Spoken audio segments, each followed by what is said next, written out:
This 1900 portrait of a tailor looks skilled until you notice the missing finger. At first glance, it seemed like a proud professional image. A black man in a well-fitted vest, standing beside a cutting table, one hand resting on a bolt of fabric, but one detail refused to stay quiet, a gap where his index finger should have been. And once you see it, you cannot look away. Marcus Ellison had been cataloging photographs for the Mercer County Historical Society in central Georgia for 11 years, when the portrait crossed his desk in the spring of 2019. It arrived in a cardboard box from an estate sale, bundled with receipts, a rusted thimble, and 3 spools of thread so old the color had faded to a uniform gray. The donor's note said only, "Items from my great-aunt's attic. She collected local history." The photograph was a cabinet card, roughly 4 by 6 inches, mounted on stiff board with a faint embossed border. The subject stood in a photographer's studio, recognizable by the painted backdrop of a parlor scene and the wooden floor worn smooth by countless sittings. He wore a dark vest over a white shirt, sleeves rolled to the elbows, and his expression was calm, dignified, deliberate. A pair of shears hung from a ribbon at his waist, a measuring tape draped over his shoulder. Everything about the composition said, "Here is a craftsman, a man of trade and reputation." But Marcus kept returning to the left hand. It rested on the fabric with fingers spread, as if to display the material's quality. And there, between the thumb and the middle finger, was nothing. The index finger ended at the first knuckle, the skin puckered in a way that suggested old scarring rather than a clean surgical cut. The photographer had made no effort to hide it. In fact, the pose seemed to emphasize the hand, as if the missing finger were part of the story being told. Marcus turned the card over. On the back, in faded pencil, someone had written, "Solomon, 1900, Talbotton." That was all. A first name, a year, a town 30 miles south of the Historical Society's office. No surname, no studio stamp, no indication of who had taken the photograph or why it had been kept for over a century in an attic no one had opened in decades. Marcus set the card down and stared at it for a long time. He had handled thousands of images in his career. Formal portraits of white families in their Sunday best, lynching postcards that still made his hands shake, photographs of plantation homes with black workers visible at the edges, unnamed and unacknowledged. He had learned to read old photographs the way a detective reads a crime scene, looking for what the frame tried to hide. And something about Solomon's portrait would not let him move on to the next box. It was the combination, he realized, the dignity of the pose, the quality of the clothing, the visible skill implied by the tools, and then the finger, or rather its absence, cutting across all of that pride like a scar on a sentence.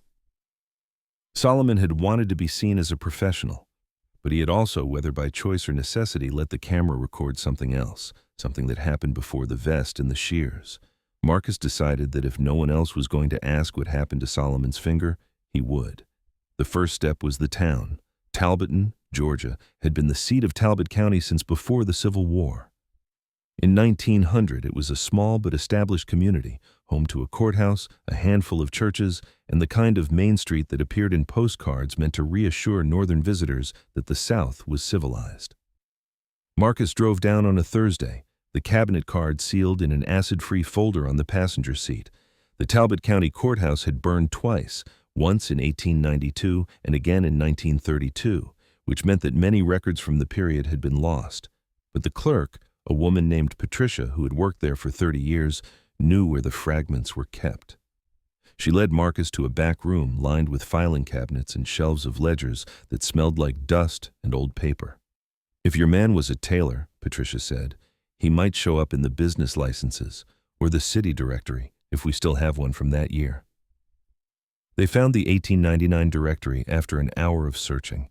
It was slim, barely 40 pages, listing the town's merchants and professionals in alphabetical order. Under T for tailors, there was a single entry, Solomon Gaines, Carlos, rear of Broad Saiti. Marcus wrote down the name, Solomon Gaines. The abbreviation Caronian meant colored, the standard designation for black residents in directories of that era. Rear of Broad State suggested his shop was not on the main commercial strip, but behind it, in the alley or back lot where black businesses were typically tolerated. The next step was the census.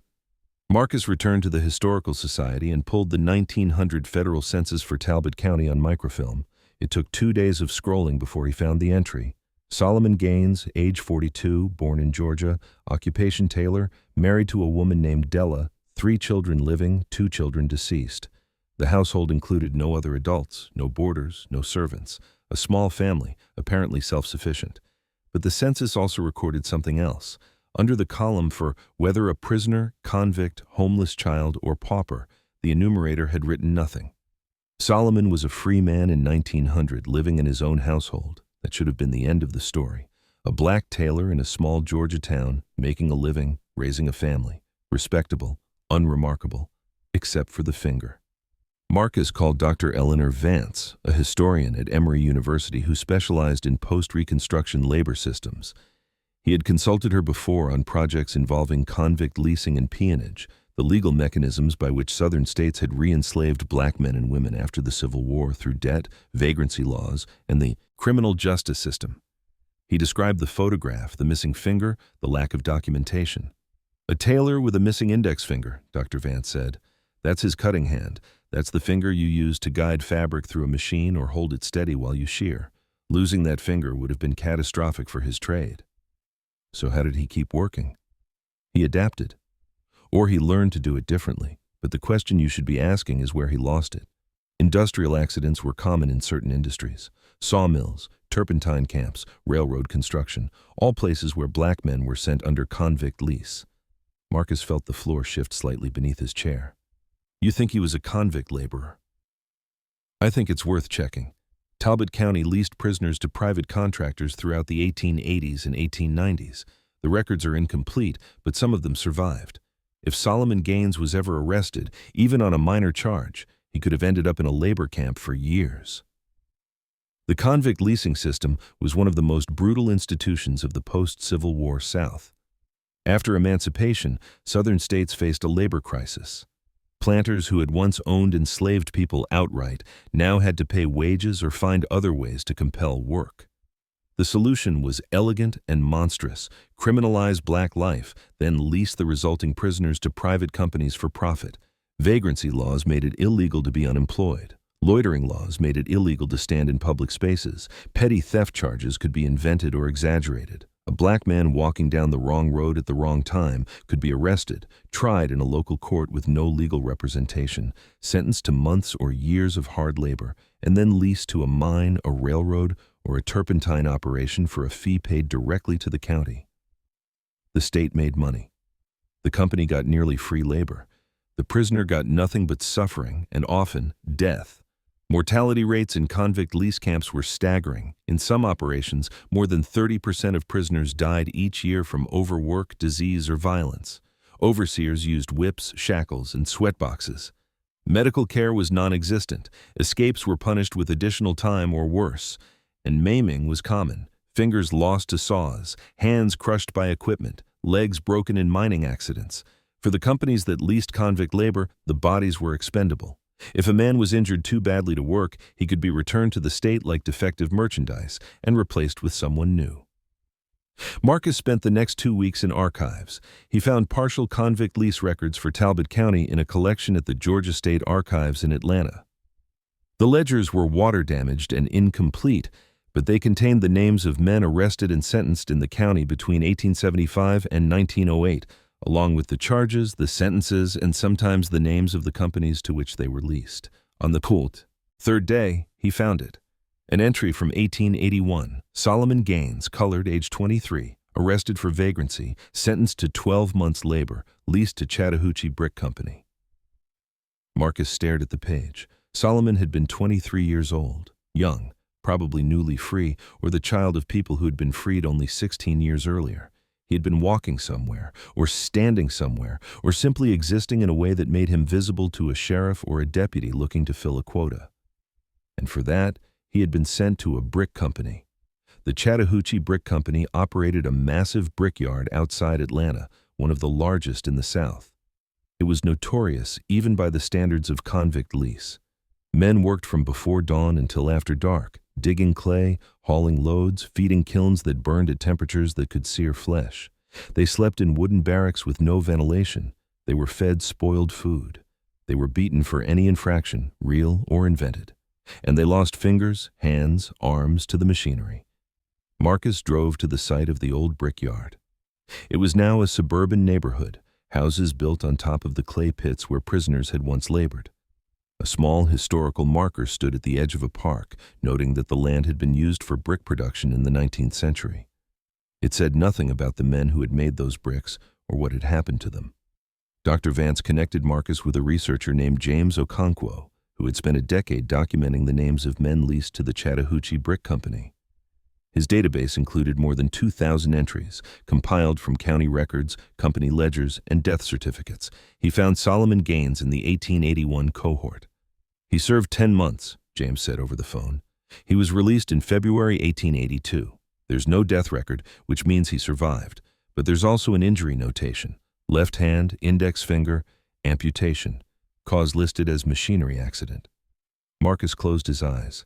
He could see it now. A young man, barely an adult, arrested for nothing, sent to a hell of clay and fire, and then returned to the world with a piece of himself missing. And somehow, impossibly, he had rebuilt his life. He had learned a trade that required the very hand that had been mutilated. He had married, had children, opened a business. He had posed for a portrait that showed his skill and his dignity. And he had let the photographer capture the finger, or its absence, because it was part of who he was. The question now was how to tell the story. Marcus brought his findings to the director of the Mercer County Historical Society, a woman named Helen Bradshaw, who had run the institution for 15 years. He laid out the photograph, the research, the documentation. He explained what Solomon's missing finger revealed about the systems of coerced labor that had shaped the region. Helen listened carefully. Then she sighed. "This is difficult," she said. "We have donors from families that were involved in convict leasing. Some of them are on our board. If we mount an exhibition that names companies and implicates local officials, there will be pushback." "There should be pushback," Marcus said. "That's the point. We've been telling half the story for 100 years. This photograph gives us a chance to tell the other half. And if we lose funding? If board members resign? If the county withdraws support? Then we'll know what kind of institution this is." The debate lasted for months. Marcus presented his research to the board at 3 separate meetings. He brought in Dr. Vance to speak about the historical significance of convict leasing and the importance of regional institutions taking responsibility for documenting it. He invited James Okonkwo to share his database and explain how many men from Mercer and Talbot counties had been swept up in the system. Some board members were supportive. Others were skeptical, worried about politicizing the museum or alienating visitors who came to see quilts and Civil War memorabilia. One member, a man whose great-grandfather had been a county commissioner in the 1890s, argued that the photograph was just one case and didn't justify a broader narrative about exploitation. But Marcus kept returning to Solomon's face, the calm expression, the deliberate pose, the hand on the fabric, missing finger visible to anyone who cared to look. "He wanted us to see it," Marcus said at the final board meeting. "He could have hidden his hand. He could have tucked it into a pocket or held it behind his back, but he put it on display. He made a choice about how he would be remembered. And for 100 years, no one honored that choice. We just saw a Tailor. We didn't see the brickyard. We didn't see the vagrancy charge. We didn't see the system that tried to destroy him and failed." The vote was close, but it passed. The Historical Society agreed to mount an exhibition centered on Solomon Gaines and the convict leasing system that had shaped his life. Marcus spent the next year building it. He tracked down descendants of the Gaines family through genealogical records and social media. Solomon's great-great-granddaughter, a woman named Cheryl Gaines Robinson, lived in Detroit. She had never seen the photograph. She had never known about the brickyard or the vagrancy arrest. Her family's oral history said only that Solomon had been a tailor, that he had been respected in his community, that he had died in 1923 and was buried in the African-American cemetery outside Talbotton. Cheryl flew to Georgia for the exhibition opening. She stood in front of the enlarged photograph for a long time, not speaking. Then she said, quietly, "He looks so proud, even after everything." The exhibition, called "The Finger in the Frame: Solomon Gaines and the Hidden History of Convict Leasing," opened in the fall of 2001. It included the original cabinet card, displayed in a climate-controlled case. Beside it were reproductions of the convict lease ledger, the company injury report, and a map showing the location of the Chattahoochee Brick Company. On the opposite wall was a timeline of vagrancy laws in Georgia, with examples of the kinds of charges that could send a black man to years of forced labor. A second section explored Solomon's life after the brickyard, the city directory entry, the census record, a deed from 1895 showing that he had purchased a small plot of land, a church membership roll from the First African Baptist Church of Talbotton listing Solomon and Della Gaines as founding members, a newspaper clipping from 1911 advertising S. Gaines Tailor fine suits and alterations. He had built a life, not despite the missing finger, but carrying it with him, visible, every single day. A third section invited visitors to consider how many other photographs in the museum's collection might contain similar hidden stories. Marcus had selected a dozen images from the archives, each one apparently innocent, each one potentially evidence of something darker. A family portrait where a young black girl stands slightly apart from the white children, identified only as servant, a landscape photograph of a railroad line with no mention of the convict laborers who laid the tracks, a group portrait of factory workers, faces blank, names unrecorded. The exhibition drew more visitors in its first month than the Historical Society typically saw in a year. Schools began booking field trips. A documentary crew from Atlanta filmed a segment for a regional news program. The State Historical Commission cited the exhibition as a model for how local institutions could address difficult history. Not everyone was pleased. The board member whose ancestor had been a county commissioner resigned, citing philosophical differences. A letter to the editor in the local paper complained that the museum had become a platform for grievance politics. A few longtime donors quietly withdrew their support, but new donors appeared. Grants came in from foundations that supported projects on racial justice and historical accountability. The Gaines family established a small scholarship fund in Solomon's name for students pursuing trades education. The First African Baptist Church, which still existed in Talbotton, held a memorial service acknowledging Solomon as one of its founders and honoring his survival. Marcus attended the service. He sat in a pew toward the back, listening as the pastor read from church records that had been kept for over a century, passed down through generations of black congregants who understood that their history would not be preserved by white institutions. The records included a note from 1882, written in the careful hand of the church's first clerk. Brother Solomon Gaines returned to us from the camps. He has suffered much, but his faith is strong. It was the only contemporary account of Solomon's time in the brickyard. White newspapers had not reported it. The county records had reduced him to a line in a ledger. But his own community had remembered. They had written it down. They had kept it safe. After the service, Cheryl Gaines Robinson approached Marcus. She was holding a small box. "My grandmother kept this," she said. "She didn't know what it was. I didn't know what it was. But after seeing the exhibition, I think I understand now." Inside the box was a thimble. It was old, dented, made of brass rather than silver, and it was designed for a hand with a missing finger.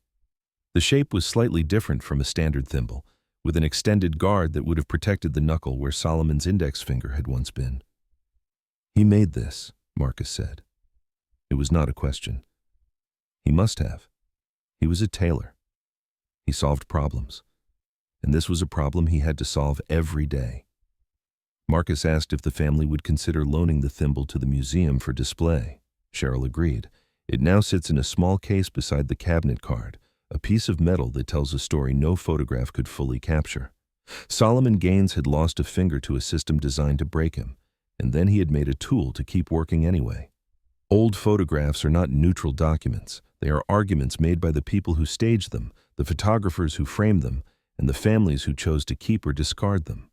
A portrait of a prosperous white family in 1900 was often an argument for respectability, for status, for belonging to a class that deserved to be remembered. A portrait of a black professional in the same era was an act of defiance, a claim on dignity in a world designed to deny it. But within those frames, there are always details that escape the intended narrative.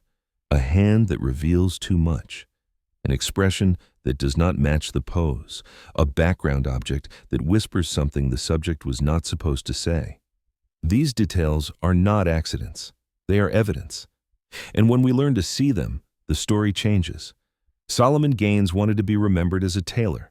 He succeeded, but he also left a clue, visible to anyone willing to look, that he was something more. He was a survivor. He had walked out of a brickyard that killed so many others. He had taken the hand they had maimed and taught it a new skill. He had built a business, a family, a community, and a legacy that lasted 100 years without anyone knowing his full story.